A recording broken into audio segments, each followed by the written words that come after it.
Hello friends, welcome back to composite. আজকে আমি আপনাদের সাথে আলোচনা করব ইট্যাবস এবং সিএসআই সেফের সাহায্যে করা 20 তলা বিল্ডিং ডিজাইনের কোর্স আউটলাইন সম্পর্কে। কোর্সটির মূল্য মাত্র 3000 টাকা। এর সাথে আপনি পাচ্ছেন 23টি Excel file, soil test report, BNBC সহ বেশ কিছু প্রয়োজনীয় ফরেন কোডবুকের পিডিএফ কপি এবং পাচ্ছেন প্রয়োজনীয় সিভিল ইঞ্জিনিয়ারিং বইয়ের পিডিএফ কপি। কোর্সটি পারচেস করার জন্য স্ক্রিনে দেওয়া নাম্বারে আপনি কল বা হোয়াটসঅ্যাপ করতে পারেন। তো দেখে আসি কোন এপিসোডে আমরা কি আলোচনা করলাম। এপিসোড 1 আমি আলোচনা করেছি কিভাবে আপনি অটোক্যাডে গ্রিড ডাটা তৈরি করতে পারেন এবং সেই গ্রিড ডাটা কিভাবে আপনি ইট্যাবসে ইনপুট দিতে পারেন, এবং সাথে দেখিয়েছি কিভাবে আপনি স্টোরি ডাটা মডিফাই করতে পারেন ইট্যাবসে। 2 নাম্বার এপিসোড আমি দেখিয়েছি কিভাবে আপনি বিভিন্ন গ্রেডের কনক্রিট এবং রিবার ইট্যাবসে ডিফাইন করতে পারেন। 3য় এপিসোডে আমি দেখিয়েছি কিভাবে আমরা ইট্যাবসে কলাম, বিম, স্ল্যাব, শেয়ার ওয়াল ডিফাইন করতে পারি এবং সেই ক্ষেত্রে ক্র্যাক সেকশন এবং আনক্র্যাক সেকশনের মধ্যে পার্থক্য কি, শেল এবং মেমব্রেনের মধ্যে পার্থক্য কি, শেল থিন এবং শেল থিকের মধ্যে পার্থক্য কি, এক্সেট্রা। 4 নাম্বার এপিসোডে আমি আপনাদের সাথে আলোচনা করেছি কিভাবে আমরা ইট্যাবসে কলাম মডেল করতে পারি, কিভাবে কলামের ওরিয়েন্টেশন চেঞ্জ করতে পারি। যদি আমরা ইসেন্ট্রিক বিম কলাম মডেল করতে চাই তাহলে সেই ক্ষেত্রে কিভাবে আমরা লিঙ্ক প্রপার্টি অ্যাসাইন করতে পারি। এরপর দেখিয়েছি কিভাবে আমরা ইট্যাবসে শেয়ার ওয়াল মডেল করতে পারি, স্প্যান্ড্রল মডেল করতে পারি, এক্সেট্রা। 5 নাম্বার এপিসোডে আমি আপনাদের সাথে আলোচনা করেছি কিভাবে আমরা ইট্যাবসে বিম মডেল করতে পারি, স্ল্যাব মডেল করতে পারি, স্ল্যাবের লোকাল অ্যাক্সিস কিভাবে চেঞ্জ করতে পারি, এক্সেট্রা। 6 নাম্বার এপিসোডে দেখিয়েছি কিভাবে আমরা ক্যান্টিলিভার স্ল্যাব মডেল করতে পারি, কিভাবে আমরা পার্টিশন ওয়ালের জন্য নান লাইন তৈরি করতে পারি। এই যে দেখেন এখানে এগুলো হচ্ছে পার্টিশন ওয়ালের জন্য মূলত আমরা এখানে নান লাইন তৈরি করে নিয়েছি। অনেকে এই ক্ষেত্রে যেটা করেন সেটা হচ্ছে স্ল্যাবের উপরে পার্টিশন ওয়ালের লোডটা দিয়ে থাকে, বাট আমরা সেটা করি না। বড় বড় প্রজেক্টের ক্ষেত্রে আমরা এভাবে নান লাইন তৈরি করে নিয়ে তার উপরে পার্টিশন ওয়ালের লোডটা অ্যাসাইন করে থাকি। 7 নাম্বার এপিসোডে আমি আপনাদের সাথে আলোচনা করেছি কিভাবে আমরা ইট্যাবসে স্টেয়ারকেস মডেল করতে পারি এবং স্ট্রাকচারটাকে কিভাবে উপরের দিকে রেপ্লিকেট করতে পারি। দেন দেখিয়েছি কিভাবে আমরা ওভারহেড ওয়াটার ট্যাঙ্ক এবং লিফট মেশিন রুমের জন্য সাইড ওয়াল মডেল করতে পারি। আচ্ছা, 8 নাম্বার এপিসোডে আমি আপনাদের সাথে আলোচনা করেছি কিভাবে আমরা কিছু স্ল্যাব প্যানেল যেখানে আমাদের ডাক্ট আছে সেগুলো কিভাবে আমরা ডিলিট করে দিতে পারি। এরপর দেখিয়েছি কিভাবে আমরা স্টোরি নামগুলো চেঞ্জ করতে পারি। ওকে, এবং সাথে দেখিয়েছি কিভাবে আমরা ইট্যাবসে র্যাম্প মডেল করতে পারি, এই যে স্ক্রিনে দেখতে পাচ্ছেন। 9 নাম্বার এপিসোডে আমি আলোচনা করেছি কিভাবে আমরা আর্থকোয়াকের ডাটা ক্যালকুলেট করতে পারি বিএনবিসি 2020 অনুযায়ী। একদম পেজ ওয়াইজ আমি আলোচনা করেছি কোন পেজে গেলে আপনি কোন ডাটা পাবেন এবং সেই ডাটাগুলো আপনি কিভাবে ইট্যাবসে ইনপুট দিবেন। 10 নাম্বার এপিসোডে আমি দেখিয়েছি কিভাবে আপনি যাবতীয় ডেড লোড এবং লাইভ লোড আপনার স্ট্রাকচারে অ্যাসাইন করতে পারেন সেই প্রসিডিউর। এটার জন্য আমি একটা শর্ট নোট তৈরি করে দিয়েছি আপনাদেরকে এবং সাথে এটাও দেখিয়েছি বিএনবিসিতে কোন পেজে গেলে আপনি কোন ডাটাটা পাবেন।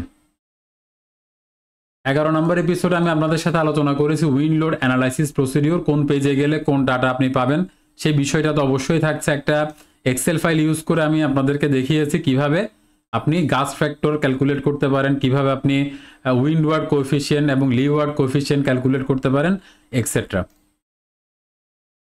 12 নাম্বার এপিসোড আমরা মোডাল অ্যানালাইসিস করেছি এবং ইট্যাবসের সাহায্যে টাইম পিরিয়ড ক্যালকুলেট করে আপনাদেরকে দেখিয়েছি। 13 নাম্বার এপিসোড রি-এন্ট্রেন্ট কর্নার এবং ডায়াফ্রাম ডিসকন্টিনিউটি চেক করেছি আমরা এই এপিসোডে। 14 নাম্বার এপিসোড, এই এপিসোড আমি দেখিয়েছি কিভাবে আপনি লোড কম্বিনেশন তৈরি করতে পারেন বিএনবিসি 2020 অনুযায়ী। 15 নাম্বার এপিসোড, এই এপিসোড আমি আপনাদের সাথে আলোচনা করেছি তৈরি করা লোড কম্বিনেশনগুলো কিভাবে আপনি ইট্যাবসে ইনপুট দিবেন সেই বিষয়গুলো। অর্থাৎ আমরা এর আগের এপিসোডে লোড কম্বিনেশন ক্রিয়েট করেছি আর এই এপিসোডে আমরা ইট্যাবসে লোড কম্বিনেশনগুলো ডিফাইন করেছি।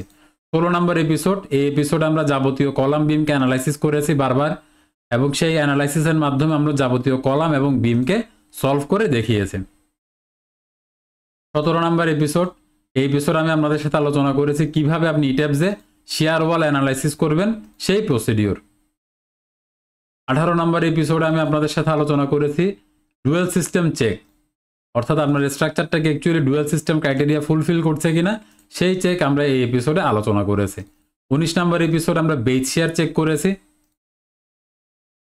20 নম্বর এপিসোডে আমরা স্টোলি ড্রিফট চেক করেছি।